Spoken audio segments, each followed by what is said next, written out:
Hello and welcome to today's podcast. I'm Susan Guthrie, your host, and today my guest and I are going to be delving into what has truly become, I think, probably the hottest topic in mediation today. My guest today is Jeff Kichaven. He recently wrote 2 articles talking about confidentiality and mediation, which have caused quite a stir in the world of mediation. And so I'm truly honored and so pleased that he agreed to join me here today, because I don't think there's a mediator I've spoken to in the last couple of weeks when I've mentioned these articles whose, I said this phrase to Jeff earlier, whose head hasn't exploded as a result of some of the thought-provoking interesting ideas that Jeff has put in the articles. So I'm very excited to have him here. Let me just give you a little bit of Jeff's very impressive background so that you know who is provoking these thoughts for you. Jeff is ranked in Chambers for the United States 2020 as one of the country's top mediators. He's also Who's Who Legal, which lists him as a global elite thought leader. And that's exactly what you're doing right now. You are leading some thoughts.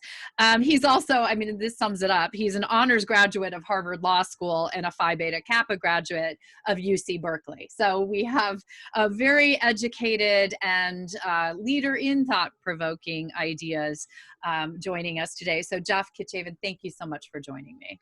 Susan, thank you. I'm just so proud to be here. You have a wonderful podcast. Everybody watches it. Everybody listens to it in the world of mediation and beyond. So I'm very flattered that you would ask me to be your guest here today. Thank you. I also specifically want to mention on the Law 360 articles, my co-authors, Professor Theresa Frisbie and Tyler Codina of Loyola University Chicago Law School. And they deserve a lot of credit as well. Absolutely. And that is the article that started it all. The article was for Law 360. I will have a link to both of the articles we're going to mention in the show notes. And I highly encourage everyone to go read the articles. This is a 20 to 30 minute show. We will touch on these topics, but the articles are very well researched, very well written. I highly encourage everyone to go read them. But the first one that really grabbed everybody's attention is what you say in online mediation may be discoverable. And out there, I can already hear all the people and all the heads exploding. And that is the article that you did with Theresa Frisbie and Tyler Codina that came out in Law 360. What type of reaction did you find you got? Does it mirror what I have been hearing in the world of mediation, Jeff? Absolutely. A lot of people, Susan, had never thought about these issues before, and the way that the question of applicable law may or may not change when it's harder to say where the mediation actually takes place. If everybody is sitting in your office in Illinois or my office here in Los Angeles where I live, then people would just presume that California law applies in my case, or Illinois law, the Uniform Mediation Act would apply in your case. But as we conducted our research, we found that's really not something we can promise or guarantee. Yeah, well, and that really goes to the heart of why I think this is so thought-provoking for professionals, because the idea of mediation confidentiality, or the theory of it anyway, is sort of a guiding principle or a basic principle of mediation. It's often cited as one of the benefits to mediating, that you can go into a mediation proceeding, pretty much lay anything out there on the table with an understanding that that information is not going to be used or discoverable in a subsequent legal proceeding. But you're saying in these articles, and I will say as I said, they're very well researched articles, that in fact, not only online, as you mentioned, but in person may not be true. Well, that's right. Yeah. The first thing, Susan, is this whole idea that confidentiality is necessary to effective mediation. It's an urban legend. There's no evidence to support that. And I'm making that as a factual statement. How can I make that as a factual statement? I'll tell you why. In around 2015, 16, 17, the California Law Revision Commission, at the request of the California legislature, researched a possible exception to our so-called absolute confidentiality rules in light of the California Supreme Court's decision in Cassell versus Superior Court. The mediation establishment said that confidentiality is essential to effective mediation, like a mantra. And I challenged that because as I look around the country, I see a variety of states with a variety of different mediation confidentiality or privilege regimes. And in those places with lesser degrees of confidentiality, such as New York, nobody seems to care very much. A lot of mediation goes on in New York. Cases get settled. A lot of mediators practice in New York, and it just doesn't seem to make a difference. And so I challenged the mediation establishment. And I said, where's the evidence? We have a general rule of law, and it's important to the rule of law that courts be able to consider all relevant evidence in order to make correct decisions and give us confidence in the administration of justice. And by creating an exception to the concept that all relevant evidence is admissible, you're actually depriving courts to some degree of the ability to administer true justice. So I challenged the mediation establishment and I said, where's the evidence? You want to hamper the court's ability to administer justice? Where's the evidence that it's necessary to exclude this evidence in order to have effective mediation, leaving to one side the question of whether one is more important than the other? And in over 2.5 years, Susan, despite every opportunity to do so, and certainly motivation to do so, do you know how much evidence the mediation establishment actually provided to support their mantra? I'm going to guess not much. Well, you're incorrect, because the true answer is zero. So it was either a lack, well, I think actually, as I think about what you just said, it is in our industry a knee-jerk reaction that the confidentiality is inherently important to the process. So I think right there, you've already just challenged the status quo with factual underpinnings as to the fact as to whether or not that confidentiality is necessary to resolving matters in mediation. And I think maybe I have a lot of listeners who are not attorneys, who are not attorney mediators. So maybe just if you could give a little understanding of, because I think this is where many even practitioners fall down in their understanding of what the confidentiality in mediation, what we're talking about, because you and I talked about this. It's a legal concept about an exclusion under our evidentiary codes in most cases. So maybe a little understanding of that, I think, would help some of the non-attorney mediators who are listening. Sure, let's talk about what these statutes and rules of court actually do. They're rules of evidence. So what that means is they limit the extent to which evidence of what takes place in a mediation can be introduced in a later judicial proceeding, a trial or a deposition, something of that nature.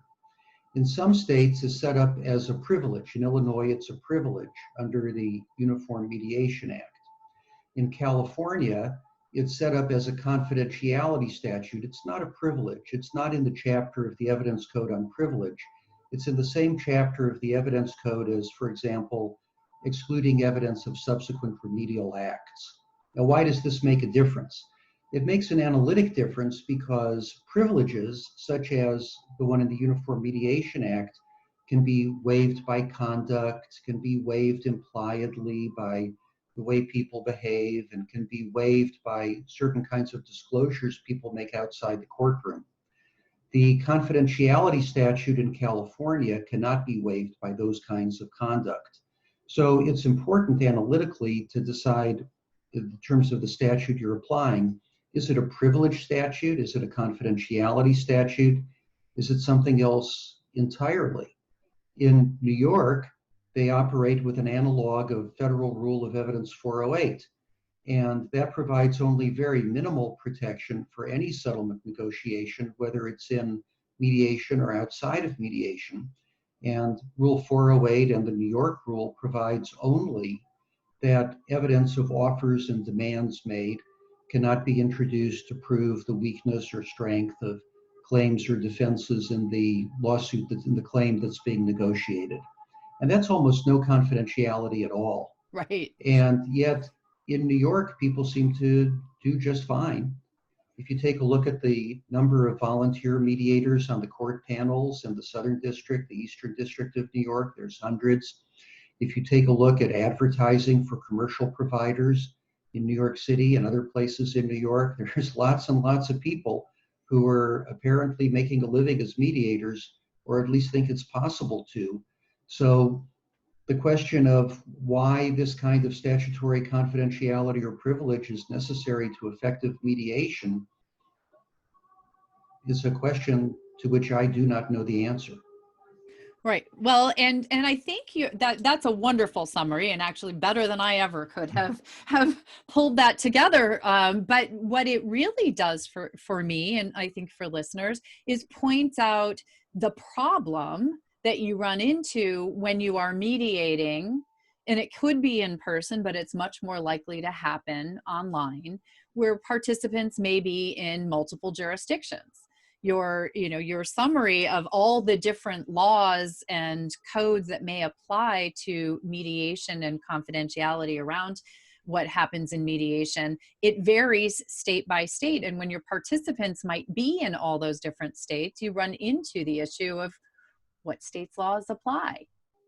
Yes, and that's what initially set me on this inquiry. I haven't used a written confidentiality agreement for 15 years.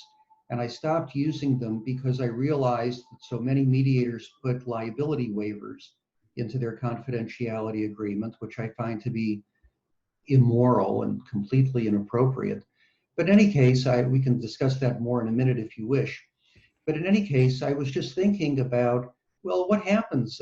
I'm here in California. The other participants in an upcoming mediation were all in different states. No two people were in the same state. And I asked myself, well, what state's law applies to this mediation by operation of law? And I started doing some research, and I've been a full-time mediator for almost 25 years now, so my legal research skills are a little rusty. And that's doesn't sound like it. Well, Tyler Codina is the man who deserves the credit for that. He's a rising second-year law student at Loyola University Chicago Law School, and my friend Theresa Frisbie and Tyler, really Tyler deserves most of the credit for the outstanding legal research. And we came across all this conflicts of law research. What happens is, how is mediation confidentiality tested? How do we test the promise that you might make in an Illinois mediation that this mediation is confidential, nothing here can ever be introduced in evidence, etc.? Well, it'll be tested if and when somebody subpoenas one of those mediation participants to testify about what happened in your Illinois mediation, because what happened in your Illinois mediation becomes relevant to some issue in a later lawsuit. Now, that later lawsuit may arise in Illinois, but it may not arise in Illinois. It could arise in neighboring Wisconsin or Indiana. These states are very close to Illinois.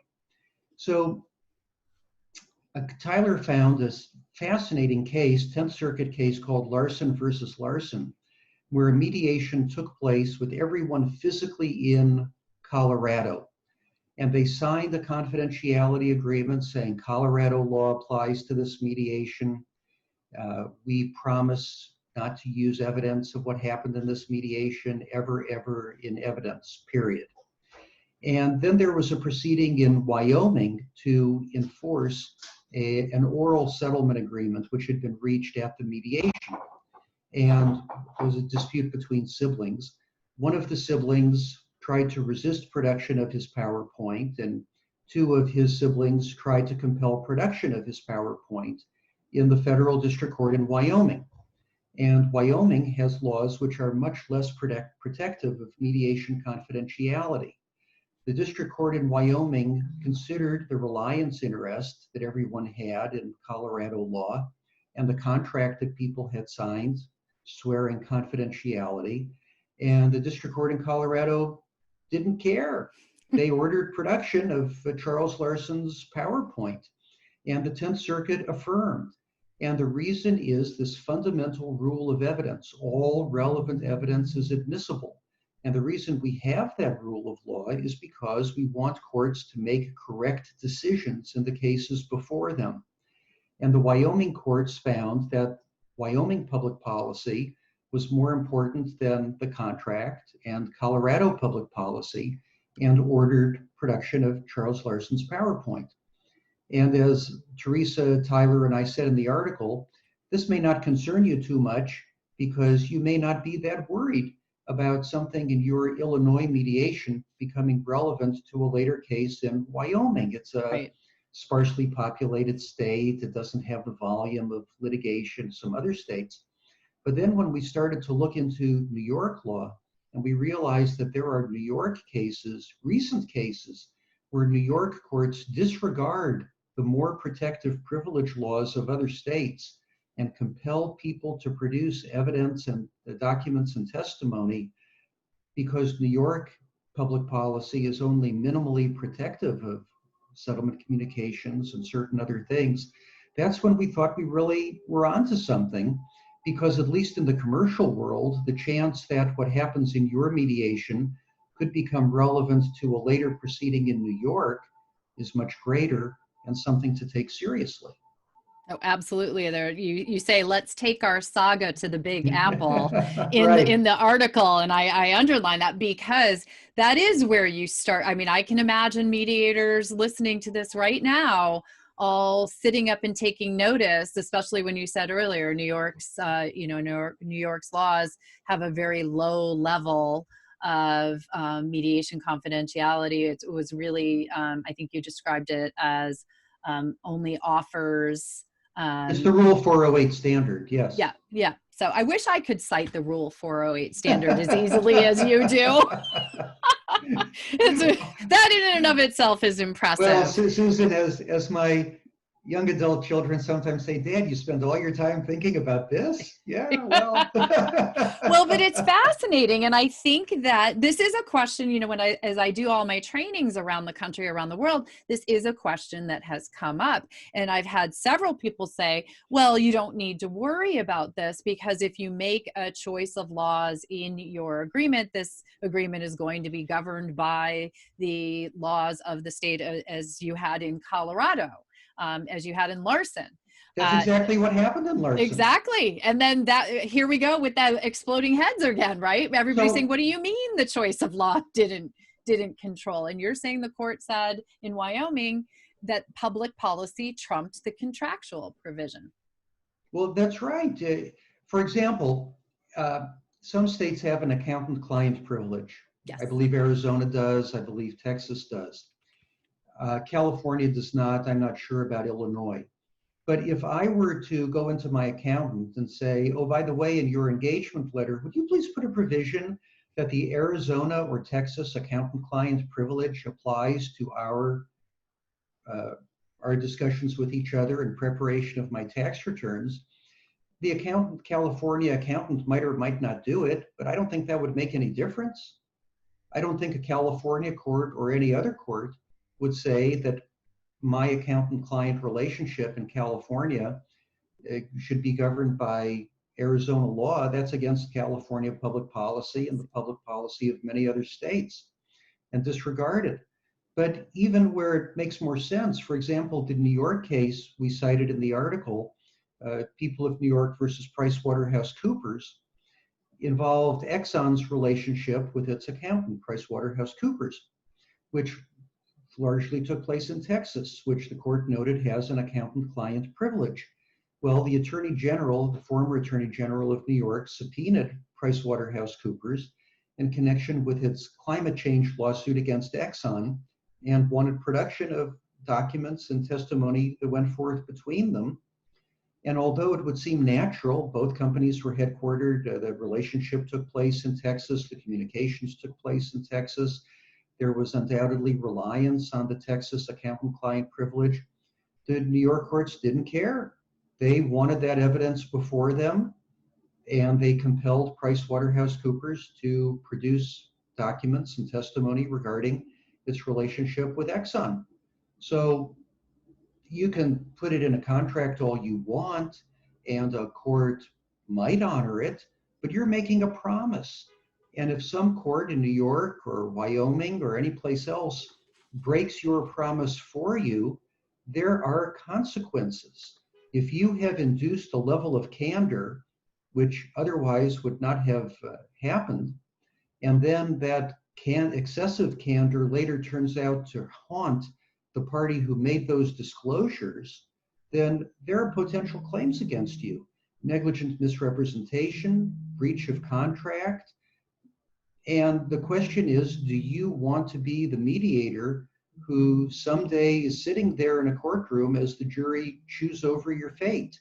Yes, your malpractice policy may provide you a defense, but as the British saying goes, it's no great honor to be acquitted of murder, and it will be no great honor for any mediator to be on the hook. Now, will it eventually happen?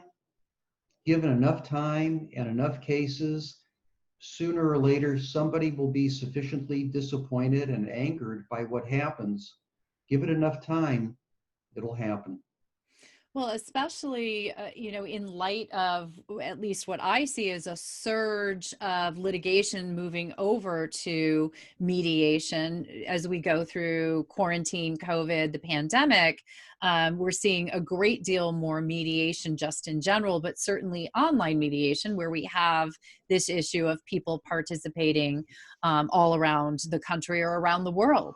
And that led to, your second article. I'm just holding it up now. This was an article that will also be linked in the show notes. This is an article just by you that was in the Law 360. Mediator confidentiality promises carry serious risks. And you mentioned earlier, you for about 15 years have not had a confidentiality clause or promise agreement in your agreement to mediate. There is no agreement to mediate. Oh, you don't do an agreement to mediate at all? No, I just sent out a letter confirming. Now, of course, the mediations are all on Zoom, but Right. Just to confirm the date, time, and place of the mediation, ask people to have their briefs or memoranda to me by a certain date. Very generally invoices attached, and my thanks and appreciation. Because Susan, I tell you, every time somebody selects me as a mediator, I'm so grateful and so appreciative. Nobody has a contract with me or any mediator. There's a lot of very fine mediators out there, and I'm just so appreciative every time somebody hires me. Well, and it's a great responsibility, a wonderful honor to be the chosen neutral to help people through their process. I think not having an agreement to mediate, even beyond not having a confidentiality agreement, will be a surprise to some practitioners. And, I think for many of us, we have just... Yeah, I remember going over the agreement, the confidentiality agreement, when I took my mediation training course, the original 40-hour that I took so many years ago. And I'm sure there are people who are listening now who are thinking, well, isn't it something that I have to have? So there's a value here for what you're saying. Not only do you not have to have it, but there are some serious and good reasons not to have the confidentiality and perhaps an agreement to mediate with people. You are, as the mediator, making promises to people as well as having them make promises to you in that agreement. That's right. Sometimes, Susan, if you're in a state such as New York with only minimal confidentiality protections, and you put in there a statement like, nothing ever said or done in this mediation can be introduced in evidence, what you've essentially done is you have deprived people of contract-based defenses to the mediated settlement agreement, which the legislature thinks people ought to have. So fraud, duress, and mistake are the traditional contract-based defenses that people have to the enforcement of any contract. And if you put language, extreme confidentiality statements into your confidentiality agreement, then what you're in essence saying is that even though the legislature of this state believes that people should have certain defenses to the enforcement of contracts, this is what our legislatures have enacted. I, mediator, am conditioning my service as your mediator on your willingness to waive the contract-based defenses which the legislature believes that every person in this state should have. That's what you're doing. Yeah. And you're doing it without telling people that's what you're doing. Most mediators just stick this confidentiality agreement under people's noses at the time of the mediation, don't explain the implications of things to people. I don't think it's fair to condition your service as a mediator on people waiving rights which the legislature thinks they ought to have and not telling them that that's what you're doing. Right. The other thing that I think is absolutely unconscionable and immoral for people to do is to put a prospective waiver of liability into their so-called confidentiality agreement. Many people say in a mediation confidentiality agreement, the mediator shall have no liability for any act or omission in connection with this mediation. It's a cowardly act. If you were a lawyer, it would be a state bar matter. That's what I was just thinking. It makes If you were a lawyer and put that into an engagement agreement with your client, you better get ready for a call from the state bar. And my sense is that as mediators, we have malpractice insurance. We have insurance that covers us if our conduct falls below the standard of care and harms somebody.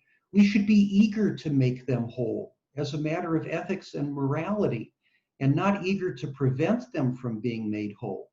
So if you carry malpractice insurance and you put a liability waiver into your agreement to mediate, what you're in essence saying is that even though I carry malpractice insurance to protect me from financial ruin if I should cause you some damage by conduct that falls below the standard of care, if my conduct does fall below the standard of care and cause you economic damage, it is personally important to me that you not be compensated for my misconduct. Yeah, that is what it says. That's exactly what it That's says. That's exactly what it says. And how a mediator could put their head on the pillow and go to sleep at night knowing that the only one who benefits from that is their malpractice carrier, to whom they've paid a premium, and who gets to beat the check if the liability waiver is enforced. Makes no financial difference to the mediator. Well, that is definitely thought-provoking. So I think we've taken people through quite a journey in just 30 minutes here. So time flies, Susan. Doesn't it? Well, that's I just looked at the time and I said, oh my gosh, we're already at half an hour. But that is what I want the listeners to understand. These are concepts that I think really do fly in the face and just to the status quo. I think we have all done things a certain way, as I just said. Somebody told me when I took my training that this is what you put into your agreement and that's how you do it. I am a lawyer, but I didn't question that. And that's what you've done here, you and Theresa Frisbie, Tyler Codina. It's a really well thought out article. When mediators, when I'm talking to them and I mention this, and if they haven't seen it yet, I say, oh, let me send it to you. Let me know. Well, I get not one person has ignored it. They have all responded back and said, oh, wow, I'm glad you sent that to me.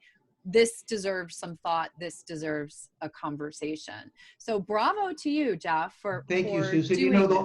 The whole point is to elevate the field, to elevate the level of skill with which we practice, and to elevate the level of integrity with which we practice.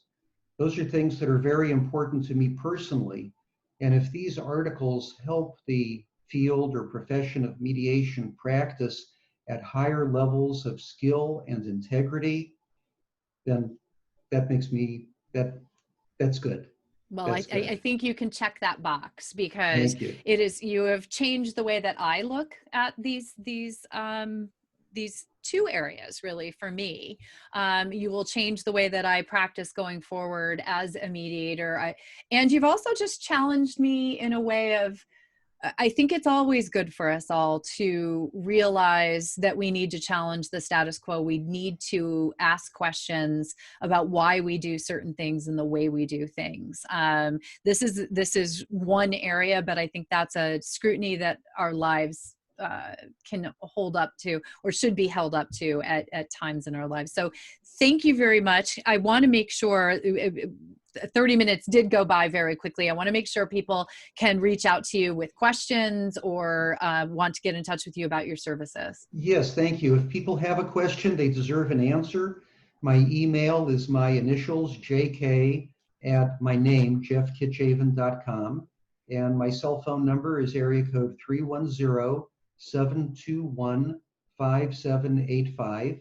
If people have questions, I welcome those questions. And I thank you very much, Susan. This is a terrific interview. And as I said before, it's a real honor to be invited onto your very prestigious podcast. Thank you very much. Thank you. You absolutely deserved it. And you're elevating the show with your articles and with your thought. And I very much appreciate your taking the time to create this episode with me.